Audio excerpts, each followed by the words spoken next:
already. So, with that being said, man, I want to jump into this. What happened in Jackson with the dude getting pulled out of the car and the cop, well, the cop punched him right after they broke the window, then them pulling him out of the car and beating on him and trying to excuse this shit. Social media is not reality. One video clip, devoid of context, can be very misleading.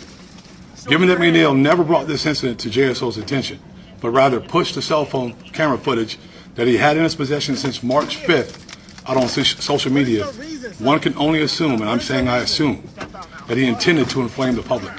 The administrative process is still ongoing, and as such, I will neither defend nor commend Officer Bauer's response to resistance until all the facts are known and the investigation is completed. However, as the leader of this agency, I will not remain silent while important facts and information are buried to advance an anti-police agenda.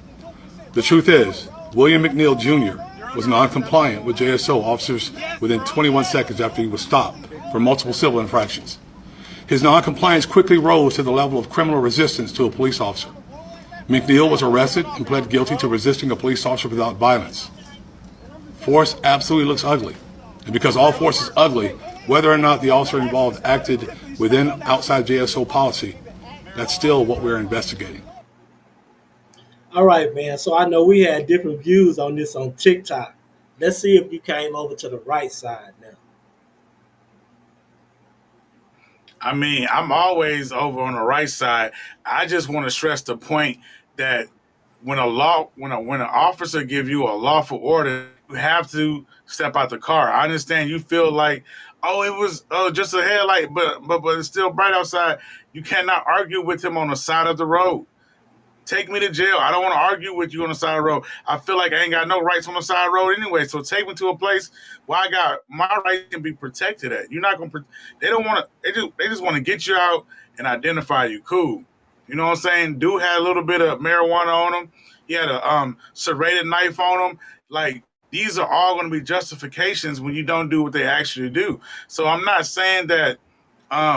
I'm not siding with the officers, but I want the young black people to know you got to step out the car. You cannot sit here because you're giving them justification to do this type of bull.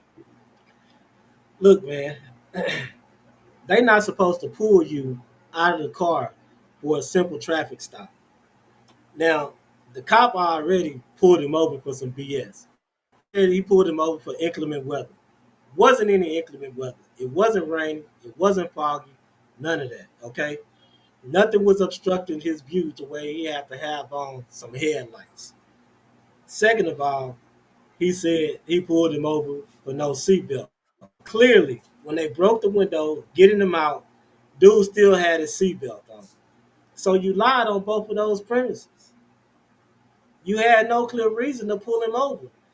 And you got the sheriff up here, Sam Bowen, talking about um there wasn't any use of force. What did he say?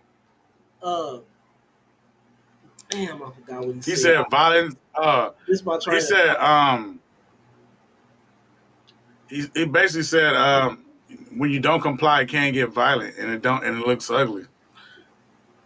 Yeah, But but what I'm saying is they had no reason to do that, is what I'm saying though. They had no reason. If you busted the window out, okay, pull him out of the car. First of all, when you busted the window, you had no reason to hit this man in his face. Then you pulled him out. You had no, y'all restraining him. Some of y'all telling him to get down on the floor. You got 4 or 5 officers pulling you every which way. It wasn't no reason for old boy to hit him in his mouth. And then when he on the ground with his hands behind his back, he steady hitting.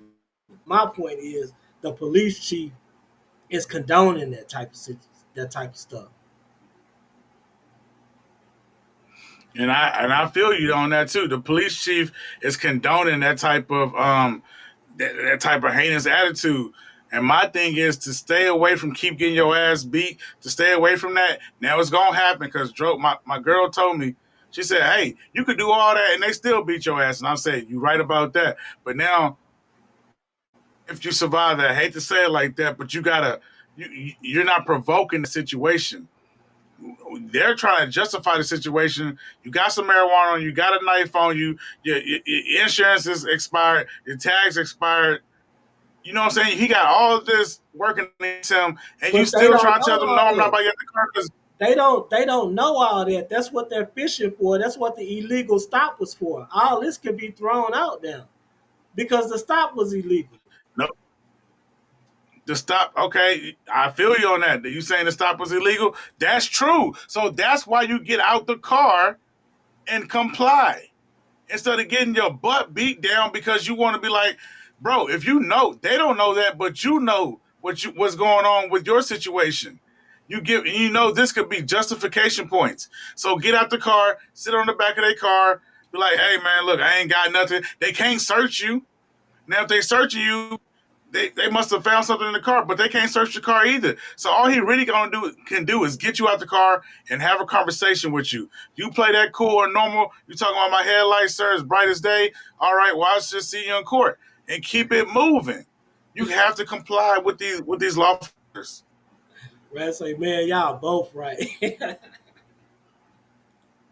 Nah, but the whole thing is about the No, whole for real. thing. I mean, Go ahead, get your roll out. I understand your point. I understand your point of it because it was excessive for them to break the window and then punch him in his face and pull him out the car and hit him again over some headlights, y'all. And then they had him at gunpoint at the somebody was in front of the car, had him at gunpoint over some headlights. The way that Yeah, they conducted themselves was outrageous and it's ridiculous. and They then they went way said too far. But my whoever thing was in is, that, we gotta try to we gotta try our best to not give them that ammo because they want to take it there. whoever was in that police car that was in the front, they actually rammed the front of his van or whatever he was in too. So yeah, that's a They're lot. escalating the situation from a young man, and it's ridiculous. But we gotta try to stay alive out here.